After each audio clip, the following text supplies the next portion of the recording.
5절에서 14절까지 말씀. 한 절씩 교독하겠습니다. 제가 5절 읽습니다.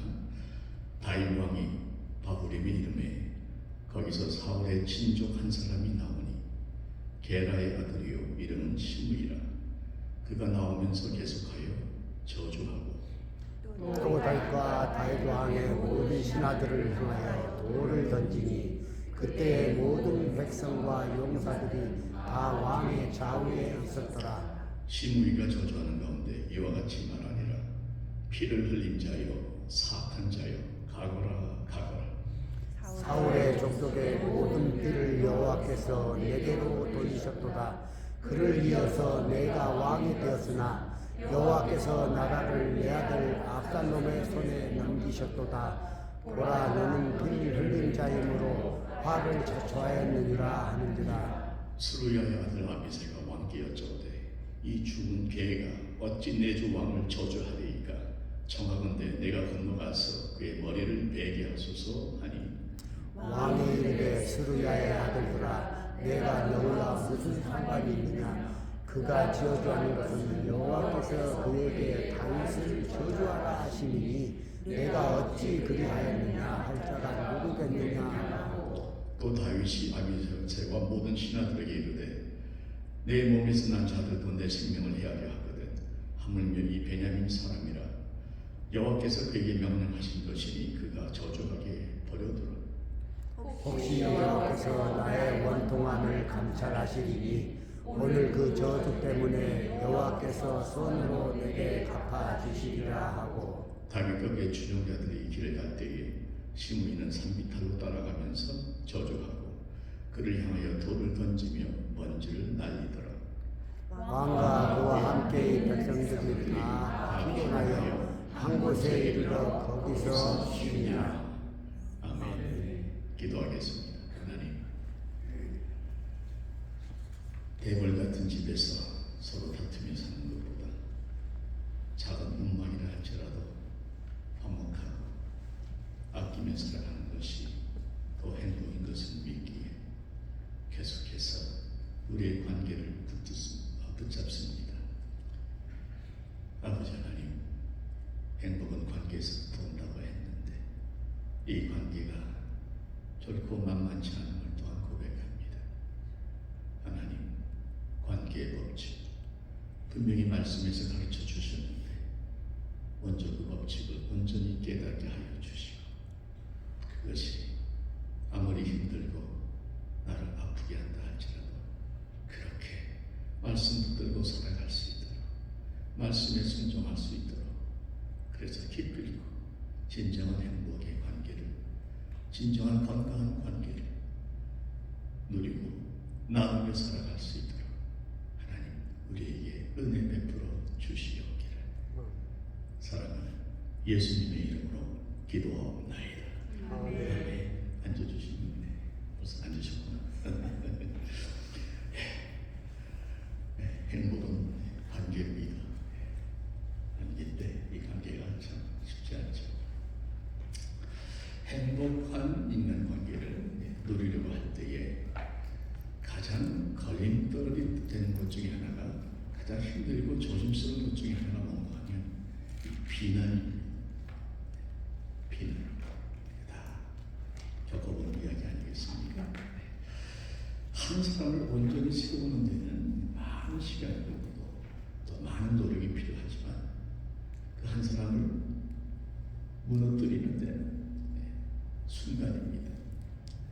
그 사람에 대한 비난의 돌이 날아갈 때에 어이없게 무너지는 경우들을 종종 우리가 보게 됩니다. 이 비난의 파괴력은 생각보다 엄청납니다. 그 비난을 잘 극복해야 되겠는데 좋은 예가 저는 다윗이라고 생각해서 오늘 본문 말씀을 골랐습니다. 본문 말씀의 배경을 잠깐 보면은 정말 이 다윗은 가장 인생의 바닥을 치고 있던 상황입니다. 지금 누구에게 쫓겨가고 있습니까?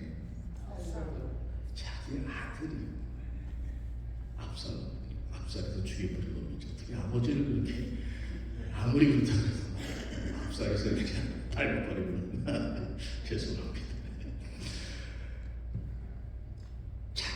아들에게 쫓겨가면서 모든 걸 버리고 떠나는 그 아비의 마음을 누가 알겠느냐. 성경에서는 그 아버지의 마음을 소개하는 내용이 여기 이렇게 나와요. 15절 30절에 보니까 다윗이 감람산 길로 올라갈 때에 그의 머리를 그가 가리고 맨발로 울며 가고 그와 함께 가는 모든 백성들이 각각 자기의 머리를 가리고 울며 올라가니라. 머리를 흩어 풀어버리고 맨발로 울면서 올라가는 이 처절한 상황 속에서 갑자기 시므이라는 인간이 나타납니다. 돌을 던져요. 그야말로 비난의 돌이죠. 먼지를 뿌려버립니다. 그러면서 그에게 같지 않게 하나님의 이름으로 저주까지 합니다. 여러분, 시므이는 사울의 친족이에요. 베냐민 족속 사람이고 사울의 친족인데 이 사울의 친족이 다윗이 위기에 몰리니까 갑자기 나타나서 다윗을 비난하고 나섭니다. 자, 이런 상황 속에서 다윗은 인생의 바닥에서 그 전에 더 이상 감당하기 힘든 그 순간에 날아오는 비난의 돌들을 어떻게 맞았는가, 어떻게 대응했는가 잘 살펴보겠는데 세 가지 아우라는 제가 드렸죠. 첫째는 시므이의 비난을 통해서 우리가 무엇을 배울 수 있겠는가. 두 번째는 다윗의 반응을 통해서 무엇을 배울 수 있겠는가. 세 번째는 시므이의 결과, 시므이의 종말을 통해서 무엇을 배울 수 있겠는가. 세 가지로 나눠서 정리를 해보겠습니다. 부탁 하나 드릴게요. 여러분, 이 원칙은 특별히 새로운 뭔가를 발견했다고 생각은 안 해요. 어떤 면은 상식적이고 우리가 들어온 말씀이긴 하지만 동시에 상당히 도전이 되는 말씀이고 어려운 말씀이기도 합니다. 늘 말씀드립니다. 몰라서 못하는 게 아니라 아무래도 잘 안 되는 게 순종하니까 그런 처절을 결심하십시다. 저는 확신합니다. 이 안에 정말 어떠한 비난이라도 우리 이겨나갈 수 있는 법칙이 분명히 담겨져 있습니다. 그런데 법칙을 깨닫고 아멘으로 끝나는 것이 아니라 그 법칙을 삶의 순간순간마다 지켜나가기로 결심하시면 아멘. 네. 그러면 말씀을 제가 들어갈 수가 있는 거죠. 네. 귀만 파란머리는 무슨 의미가 있겠습니까? 자, 첫 번째, 시므이의 비난을 통해 배울 수 있는 것은 비난의 돌은 누구에게나 날아옵시다. 누구에게? 인생 살아가면서 피할 수 없는 것 중에 하나가 비난입니다. 그럼 다윗이 결코 완전한 사람은 아니에요. 하지만 얼마나 대단한 민족의 영웅입니까? 그죠? 골리앗을 무너뜨린 것을 시작해서 사울은 천천히, 다윗은 만만이라. 전쟁에 나갈 때마다 승리를 거듭해서 결국 이스라엘이 그 당시 전 세계 가장 최강국으로 올려놓은 최고의 영웅이 다윗입니다. 그렇게 많은 업적을 남겨줬을 적에 가만히 있다가 다윗이 바닥으로 떨어지니까 바로 나타나서 돌을 던지고 먼지를 뿌리고 저주한 인간이 신기합니다. 근데 이런 인간들이 꼭 있다는 거예요. 꼭 있다는 거죠. 어쩌면 이게 타락한 인간의 본성일 수도 있어요. 잘하는 데는 배가 아프고 잘못했을 때 바로 치고 들어가는 타락한 인간의 본성이라고 볼 수 있습니다. 바울도 비난받은 거 아십니까? 네. 바울은 어떤 비난을 받았는가? 저 인간은 사도도 아닌데 사도 행세를 했다. 거짓 사도라고 궁지에 몰고 간 사람들이 있었습니다. 쉽게 얘기하면 저를 가리켜서 목사도 아닌데 목사 노릇하고 있다. 얼마나 받는 사람이 힘들겠습니까? 예수님도 비난받으셨어요. 그거 아십니까? 예수님은 모든 사람들과 다 어울리셨습니다. 사랑이 많다니까 다 품으셨잖아요. 뭐라고 비난받습니까? 저는 세리고 죄인의 친구다. 이 죄인 창기를 말합니다. 창조를 말해요. 어떻게 어울리지 못한 사람들하고 어울리는 거. 그것도 비난이 되죠. 먹기를 탐하고 포도주를 즐기는 자라. 맨날 먹고 마시는 데 빠져있다. 이런 말도 안 하는 비난을 예수님께 보았습니다. 제가 드리는 말씀은 이거예요. 다윗도 비난을 받고 바울도 비난을 받고 예수님까지도 비난을 받았다면 우리가 뭐라고 비난에서 자유로울 수가 있겠는가 하는 것이죠.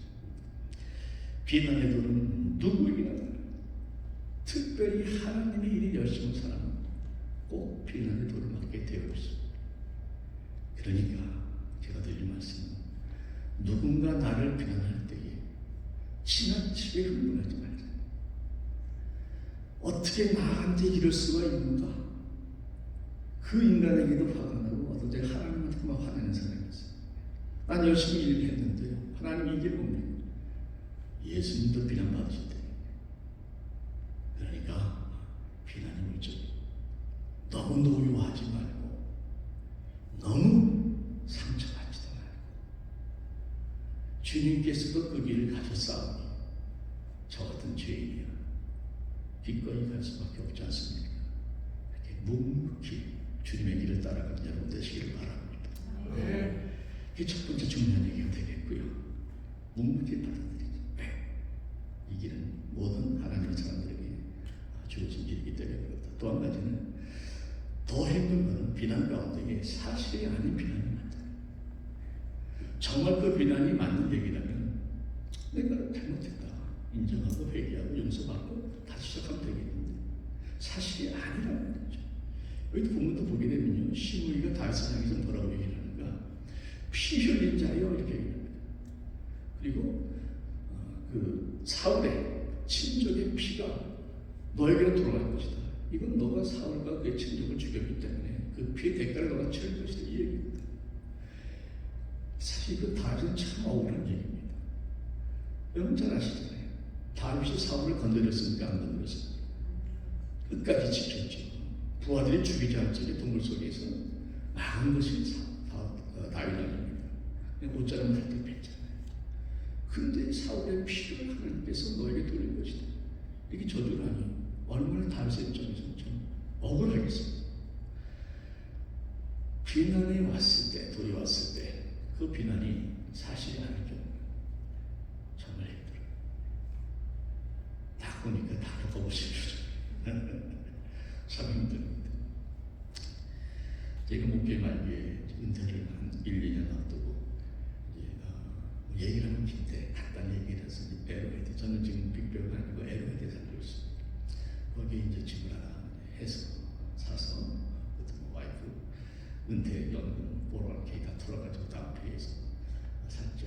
교회돈이 아니고 교회돈이 1%도 안 들어갔습니다. 그런데 은퇴하면 이제 이상한 걸로 계획을 했는데 굳이 얘기는 안 했죠. 그랬는데 또 기가 막히게 또 비밀이 없지 않습니까? 소리가 새가지고 얘기가 나오니까 순식간에 원교회에 쫙 교회만 퍼진 게 아니고 샌디에고 원 지역에 김 목사가 별장을 사서 매주 별장에 가서 띵까띵까 놀고 있다가 목회 마지막 말기에 완전 헛바람이 들었다. 이런 분위기가 된거예요. 작년에 한 번 저는 얘기를 하는데 그렇죠. 목사님 어떻게 목사가 별장까지 삽니까? 예. 그래서 전 목회 마지막 시기에서도 참 많이 힘들던 적이 있습니다. 떨어진 게 순식간에 일어납니다. 졸지에 별장을 사서 띵가띵가는 타락한 곳으로 쫓겨낸 거죠. 자, 그럴 때 여러분 같으면 어떻게 하시겠어요? 이 소문이 쫙 퍼져버리니까 그걸 어떻게 사실이 아니다 이러이러해서 내가 그 이사하기 위해서 미리 신문에 광고를 하겠습니까? 원센트가 다 퍼져. 1, 2사 전화를 하겠습니다. 주거에 광고를 내겠습니다. 또 그렇게 내가 얘기를 한다고 해서 그 사람들이 그대로 또 믿어주겠냐 말이죠. 많은 경우 얘기를 발표를 해도 안 믿는 세상 아닙니까? 또 어떤 면에서 보면 참 이런 얘기를 못하고 또 이제 해명을 해야 되는다는 구차한 심정. 세상과 좀 치사한 것 같은 그런 마음도 들어요. 혼돈스럽다. 자, 다윗이 그러한 거짓의 비방을 받았을 때 그는 어떻게 반응했는가? 이걸 한번 살펴봅시다. 두 번째, 다윗의 반응에서 뭘 배울 수 있는가? 그 고난 속에서, 그 억울한 비난 속에서 저주의 말까지 들으면서 다윗은 어떻게 반응을 했는가? 자, 그 A에 정말 오늘 말씀의 핵심이 담겨 있으니까 꼭 기억하십시다. 예, 사람의 비난 속에서 하나님의 책망을 들으라. 한 번 더. 사람의 비난 속에서 혹시 그 안에 담겨져 있을지 모르는 하나님의 책망을 들으라. 자, 시므이가 이렇게 비난해 왔을 적에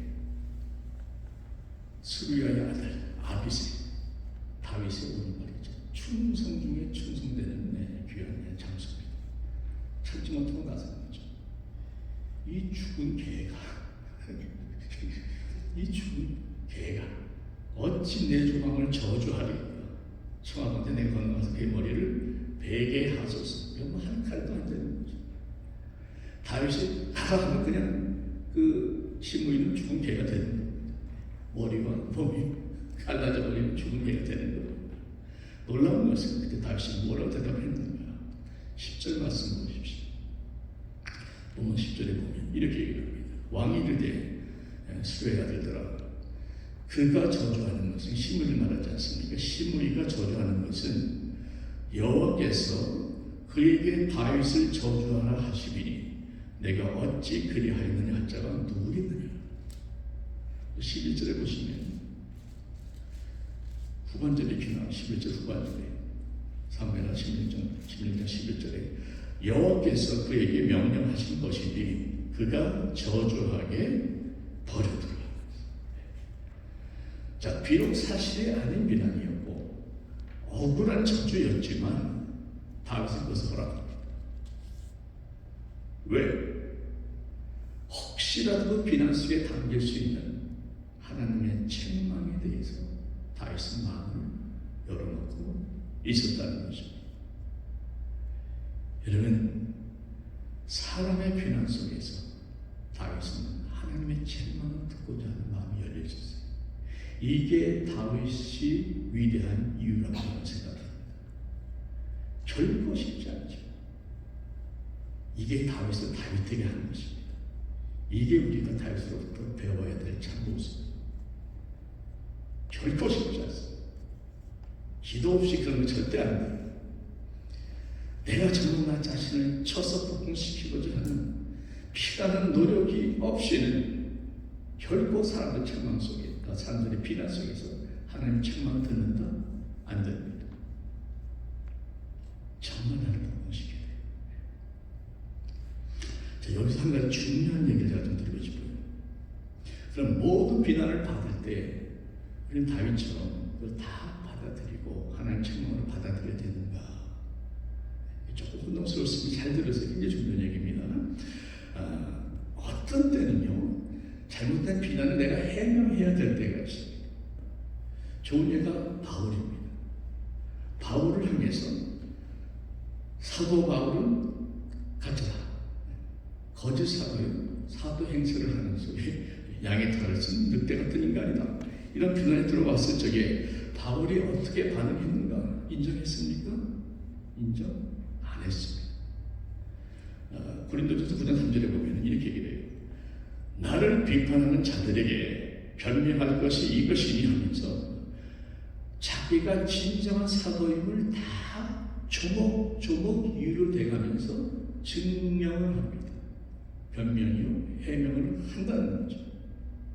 자, 그러면 다윗은 비난을 받아들였는데 바울은 비난을 변명을 했어요. 그럼 어떻게 되는 거예요? 받아들여야 됩니까? 변명해야 됩니까? 헷갈리십니까? 중요한 것은 여기서 다윗과 바울의 비난의 차이점을 파악하셔야 돼요. 무슨 말인가? 다윗은 그 비난이 다윗 자신을 향한 비난이었어요. 그 개인을 향한 비난이었습니다. 바울의 경우는 바울 인간을 향한 비난이 아니라 바울의 사도직, 바울의 사역에 관한 비난이었습니다. 자, 바울의 입장에서 만약에 바울이 정말 그는 가짜 사도다 이렇게 다 인정이 되고 모든 것이 다 받아들여져 버리면 그는 사역에서 치명적인 타격을 받습니다. 쉽게 말씀드리면 제가 목사한테도 받지 않고 꼭 저런 얘기할 것도 없죠. 어떤 사람이 어떤 분이 목사 안수도 받지 않아도 집사님이 교회를 개척을 한단 말이에요. 예배를 인도해요. 길 말씀을 전해요. 뭐 하는 게 원하신다고 해서 할 말은 없지만 많은 사람들에게는 신학교도 안 나오고 훈련도 받지 못하고 안수도 받지 않은 사람이 주일 설교를 하면서 교회를 한다면 무언가 걸림돌이 있죠. 쉽게 마음이 열리겠습니까? 그겁니다. 그러니까 바울이 자기가 사도직이 잘못된 것이 가짜라는 것으로 알려져 버리면 바울의 복음 전반은 치명적인 타격을 받는다는 거죠. 바울이 자기를 변명한 것이 아니라 사역을 지키기 위해서 복음 전파의 사역이 그대로 왕성히 퍼져나가기 위해서 바울은 변명을 했다는 거죠. 감 잡으셨습니까? 나 개를 향해 들어오는 내 자존심을 건드리는 비난은 다윗처럼 받으라는 거예요. 그리고 자신을 돌아보라는 겁니다. 그런데 하나님의 사역을 건드리고 하나님의 영광을 건드리는 비난은 단호하게 나서서 대적할 때는 대적하라. 부드러운 말로 너무 싸우지 말고 그러나 할 말은 하라는 겁니다. 주님께서 이것을 아주 잘 밸런스를 맞춰주셨어요. 균형을 이루어주셨어요. 침묵과 해명의 균형이죠. 예수님께서 귀신을 쫓으니까 바리새인들이 뭐라 그러니까 예수는 귀신의 왕인 바알세불을 힘입어서 귀신을 쫓아내는 사역을 하고 이렇게 얘기를 하는 거예요. 여러분 그게 참 말이 됩니다. 바알세불은 귀신의 왕이니까 사탄이죠. 사탄이 왜 귀신을 쫓습니까? 자기 부하들인데. 근데 그렇게 비난하는 하나님께서 예수도 귀신 같은 섞여 있는 무리다는 거죠. 근데 주님께서 정확하게 자신의 입장을 해명을 합니다. 누가복음에 나오죠. 11장 18절에 너희 만이 내가 바알세불을 힘입어 귀신을 쫓아낸다 하나 만일 사탄이 스스로 분쟁하면 그의 나라가 어떻게 서겠느냐 명확하게 해명을 해버리는 거죠. 바알세불은 그 귀신의 왕이 사탄인데 사탄이 귀신을 쫓는다면 사탄의 나라가 어떻게 되겠느냐 꼼짝입니다. 입을 아예 막아버렸습니다. 확실한 해명이죠. 예수님께서 무리들이 돌로 치려할 적에 이렇게 얘기를 합니다. 내가 하나님의 아들이라 하였거늘 어찌하여 나를 돌로 치려 감히 사람들이 예수님을 못 건드렸습니다. 왜? 아직 하나님의 때가 이르지 않았기 때문에. 그러니까 당당하게 잘못된 것은 해명하고 말씀하시다. 자, 그런데 주님께서 빌라도 법정에 섰을 적에 어떻게 했어요? 침묵하셨죠. 딱 한마디 하셨어요. 빌라도가 너가 유대인의 왕이냐? 질문할 적에 내 말이 옳도다. 한마디 하신 후에 그 한마디 외에는 내내 침묵하셨어요. 그리고 말없이 십자가를 지시고 골고대길을 올라가셨어요. 그 길이 온 인류의 구원의 길이요. 하나님이 주신 십자가예요. 그 십자가의 구원을 통해서 하나님께서 영광 받으실 걸 아셨기 때문에 주님께서는 모든 걸 순종하는 마음으로 침묵하고 십자가의 길을 가셨다. 자, 그러면 땡큐 힘납니다. 언제 변명하고 언제 침묵하는 걸 정리해드립니다. 답은 하나님의 영광입니다. 아멘 한번 하십시다. 하나님의 영광. 하나님의 영광을 가질 때는 여러분 나서요. 하나님의 영광이 가려질 적에는 침묵하면 안 돼요. 나서요. 하나님의 나라가 데미지를 입고 하나님의 교회가 상처를 입고 하나님의 백성들이 힘들어하고 하나님의 복음이 편질되려고 할 적에는 당당하게 나서서 할 만한 치고받고 싸워야 되는 게 아니라 온유하게 해야 돼. 온유하게 해야 돼. 물러나지 말아야 된다는 것입니다. 그런데 나 자신의 개인적인 자존심을 위해서 들려오는 비난이라면, 자존심을 건드린 비난이라면 그건 개인적인 비난은 너무 싸우죠. 논쟁하고 나는 그런 사람이 아니고 나는 절대 그럴 리가 없고 방어하지 말고 뭘 합니까? 대신에 먼저 그 사람의 말 속에서 혹시라도 하나님의 책망이 있는가 자신을 돌아보라 하는 말씀입니다. 지난주 말씀드렸죠. 혹시 내 눈 안에는 내가 보지 못하는 불보가 있는지 먼저 자기 자신을 점검하고 찾아보라 하는 것이죠. 사람의 비난 속에서 하나님의 책망을 듣는 자기 성찰의 기회로, 성숙의 기회로 그 비난을 사용하려. 강주민 목사님, 제가 참 좋아하는 분인데 정고지를 말씀하셨어요. 비난을 극복하는 가장 좋은 방법은 비난을 스승으로 삼는 것이다. 이런 걸 하고 말씀하잖아요. 한번 따라해 주시겠어요? 비난을 극복하는 가장 좋은 방법은 비난을 스승으로 삼는 것이다.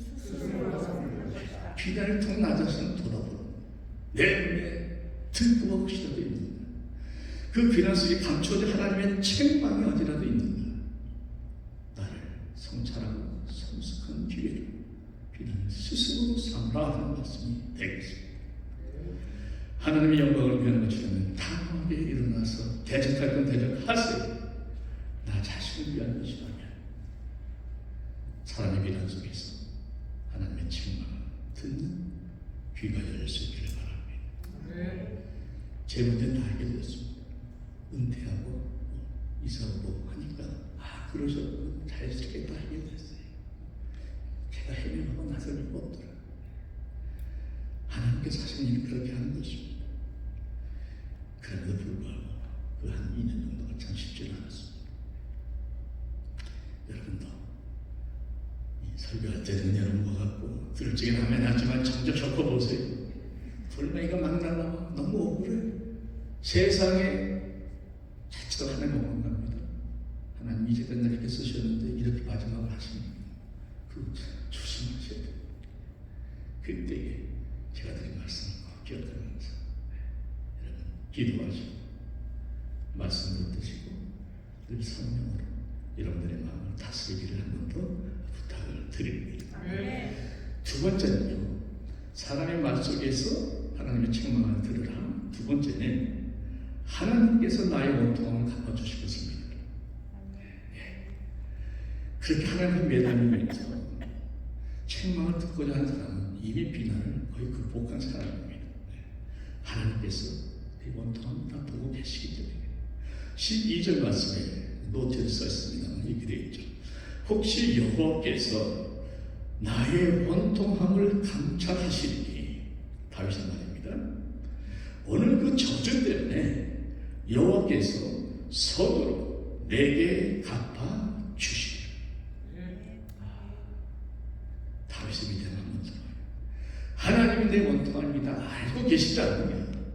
그러니 저가 나를 저렇게 저주하지만 그 잘못된 저주 때문에 오히려 하나님 나를 더 축복해 주실 것이다. 이렇게 고백을 합니다. 그 고백대로 하나님께서 다윗의 편에 나서 주셨죠. 다윗이 나서지 않고 하나님께 원통함을 맡기니까 하나님께서 직접 나서셔서 철저한 승리를 주시고 모든 것을 다 회복시켜 주신 적이 있습니다. 하나님께서 그렇게 역사하십니다. 저도 다 회복됐어요. 가만 생각해 보니까 그렇게 LA로 왔는데 어떻게 하다 보니 오늘 여기가 있어. 이 귀한 세상함께 성도님들을 만난 것은 축복 중인 축복입니다. 어떻게 한 장로님만 안 만나지고 딴 분을 안 하시고 정말 축복입니다. 여러분 하나님께서 회복시키시고 축복해 주시고 세상에 만나게 하려고 하는 계획을 보내셨는지도 모르겠어요. 여러분, 말씀은 한 번 더 반복하는 말씀. 다윗의 그 믿음, 여러분들의 믿음이 되시기를 축복합니다. 다윗의 승리, 하나님 주신 다윗을 향한 그 회복의 역사가 비난을 성숙의 기회로 삼고자 했으면, 비난을 통해서 나 자신을 적복전하고자 했으면 여러분들에게도 동일하게 임할 줄 믿습니다. 억울하십니까? 하나님께 다 맡기십시오. 나 자신을 향한 개인적인 자존심을 건드리는 것이라면 하나님께 맡기세요. 그게 하나님께서 원하시는 것입니다. 원수 갚는 것이 내게 있으니 하나님 분명히 말씀하시죠. 내가 나서는 일에도 꼬입니다. 똑같은 인간 되는 거예요. 그 인간과 내 인간이나 똑같은 게 되는 거예요. 하나님께 맡겨드릴 때 하나님께서 그 원통함을 갚아주실 뿐만 아니라 나를 높여주시죠. 그래서 여러분, 한 번만 더 반복하는 것은 잊지 마시라. 사람의 비난 속에서 하나님의 책망을 들으시기 바랍니다. 내 원통함은 하나님께서 갚아주실 것을 믿고 하나님께 온전히 맡겨드리시기를 부탁드립니다. 마지막 세 번째, 시므이는 어떻게 되는가? 시므이의 종말을 통해서 우리가 무엇을 배울 수 있는가? 다윗은 시므이를 용서했지만 훗날 시므이는 그 아들 솔로몬에 의해서 칼 맞아 죽습니다. 솔로몬이 시므이에게 명령해요. 너는 죽을 때까지 예루살렘 떠나지 마라. 가택연금 같은 거죠. 근데 시므이가 3년 만에 예루살렘 떠나다가 발각이 돼서 결국 칼에 맞아 죽습니다. 시므이는 다윗을 저주했지만 결국에는 그 자기의 저주에 자기가 당하고 만 거죠. 여기서 우리는 중요한 걸 또 발견할 수가 있는 것이에요. 남을 축복하면 그 축복이 나에게도 돌아옵니다. 아멘. 그래서 자꾸 축복하세요. 꼭 목사님만 축복하는 거 아니에요. 괜찮아요. 서로 축복하세요. 그런데 남을 저주하면 그 저주도 나한테 돌아와요. 남을 비난하면 꼭 나한테 비난을 받습니다. 정확합니다. 예수님께서 정확히 말씀해 주셨어요. 마태복음 7장 1절에 비판을 받지 아니하려거든, 비판이나 비난이나 비슷하잖아요. 비판을 받지 아니하려거든 뭡니까? 비판하지 말라. 그 다음 보세요. 너희 비판하는 그 비판으로 너희가 비판을 받을 것이고, 너희 해야 되는 거 해야 되므로 너희가 해야 되는 받을 것입니다. 비판하는 그대로 너희가 비판을 받을 것이다. 황지민 목사님 한 번 더. 인생은 공평하지 않지만 정직하다. 하나님의 법칙은 어김이 없다. 비난을 심으면 비난을 거둔다. 그런데 심는 것보다 더 풍성하게 많거든. 저 동의합니다. 비난하는 사람들의 공통적인 성품이 있습니다. 비난 많이 하는 분들이 있죠. 항상 누군가를 비난해요. 공통된 성품이 뭔가 하면 열등감. 자기 열등감을 커버하기 위해서 남을 끌어내리는 거예요. 남을 비난하면서 자기는 자기가 높아진다고 착각을 해요. 또 그 착각을 즐기는 거예요. 그래서 그 우월감은 사실은 자기 열등감을 갖추기 위한 보이지 않는 자기의 힘인 거죠. 여러분, 제가 묻겠습니다. 남을 비난하면서 끌어내리면 내가 높아집니까? 낮아집니까? 낮아집니다. 같이 낮아집니다. 같이 내려갑니다. 세상은 모르겠어요. 성경 법칙은 정확합니다. 내가 저 사람을 끌어내리면 그저 내가 올라갈 것 같죠? 하나님 개입하시면 같이 내려갑니다. 그런데 내가 상대방을 높이기 위해서 나를 낮추면 하나님은 누굴 높여주십니까? 나를 높여주십니다. 낮아지고자 하는 자는 높아진다. 분명히 말씀하십니다. 그래서 남을 비난해서 내가 높아진다. 거꾸로 간다는 거. 꼭 기억하시기 바랍니다. 또 비난하는 사람은요, 사실 자기 주제를 파악하지 못하는 사람이죠. Who are you? 하나님 꼭 그렇게 물어봤어요. 누구는 들보 백내장 농대장 잔뜩 낀 사람이 딴 사람한테 누가 먼저 들어갔다고 막 손가락질 한다는 그 얼마나 기가 막히고 우스운 얘기입니까? 주님이 가장 싫어하는 위선적인 사랑 하나님.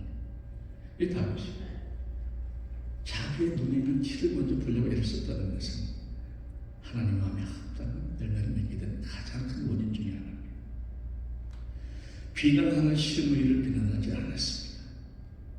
우리 역시 우리 아내 둘보를 먼저 보는 위선자가 아닌 하나님께서 기뻐하시는 순수한 하나님의 사랑이 되시기를 한 번 더 부탁을 드립니다.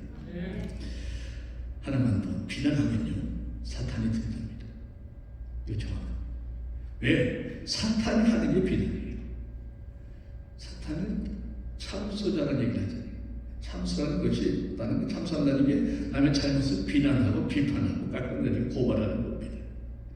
사탄은 하나님 앞에서 밤낮 사람들을 참소한다고 되어 있어요. 계시록에 나오지 않습니까? 계시록 12장 10절에 우리 형제들을 참소하던 자, 곧 우리 하나님 앞에서 밤낮 참소하던 자가 쫓겨나고, 형제들을 밤낮 하나님 앞에 참소하고 비판하고 비난했던 자가 누구예요? 사탄이죠. 사탄이 쫓겨났다는 겁니다. 여기에 나오잖아요. 하나님 앞에서 욥을 얼마나 참소하고. 그런데 예수님은 하나님 앞에서 우리를 변호해 주십니다. 요한일서에 나와요. 제가 이거들 요한일서 2장 1절 말씀 적어놓으셔도 좋습니다. 제가 노트는 없으니까 요한일서 2장 1절에 보면 만약 누가 죄를 범하여도 아버지 앞에서 우리에게 대언자가 있으니 곧 의로우신 예수 그리스도시라. 사탄은 우리가 죄를 졌을 적에 막 참소하고 비난하고 정죄하지만 하나님 앞에서 예수님은 우리가 죄를 졌다 할지라도 아버지 앞에서 우리를 위해서 대신 대언해 주시고 변호해 주신다. 대언해 주신다는 얘기 변호해 주신다. 우리를 위해서 변호해 주신다. 자, 중요합니다. 내가 지금 누군가를 비난하고 있다면 나는 지금 마귀를 합니다. 맞습니까? 틀립니까? 누군가를 비난하고 정죄하고 있다면 나는 마귀를 하는 것이고 그러다 보면 점점 마귀를 닮아가게 되어 있습니다. 그런데 내가 누군가를 변호해주고 격려해주고 세워주고 도와준다면 나는 지금 예수님이 기뻐하시는 일을 하고 있는 것이고 궁극적으로 예수님을 닮아갈 점이 있습니다. 아멘. 이거 확실하게 붙잡으세요. 비난을 다루는 모습을 보면 비난에 대응하는 모습을 보면 그 사람의 인격을 알 수 있어요. 내가 비난을 받았을 때 어떻게 반응하는가 그게 그 사람의 진짜 모습입니다. 평상시에는 다 예쁘게 다 이렇게 저렇게 꾸미고 다니는 건 몰라요. 한번 돌을 한번 맞아보세요. 진짜가 나. 그런 경우 많이 있습니다. 비난을 받았을 때, 돌을 받았을 때 내가 어떤 사람인가 드러난다는 것이에요. 그런데 비난을 극복하는 가장 좋은 방법은 비난은 스승으로 삼는 것이다. 비난은 나의 성숙의 기회로, 성장의 기회로. 그래서 내가 성숙한 사람이 되기 위한 하나님의 섭리로 받아들이는 것이다. 아침 이슬을 독사가 먹으면 독이 나옵니다. 그러니까 아침 이슬을 소가 먹으면 우유를 만들어냅니다. 같은 비난이지만 잘 다루면 그 비난을 통해서 큰 유익을 얻을 수 있다는 거죠. 비난은 우리에게 상처를 주고 고통을 주지만 그 상처와 고통을 통해서 내가 그 속에서 하나님의 음성을 듣고 내가 그 속에서 예수를 닮고자 결심하고 버텨나갈 수만 있다면 그 비난을 통해서 얻는 교훈 진정으로 우리를 성장하고 성숙시켜 주신 하나님의 복이 될 줄로 믿습니다. 그렇게 가시기를 주 이름으로 축원드립니다. 기도하겠습니다. 하나님, 예수님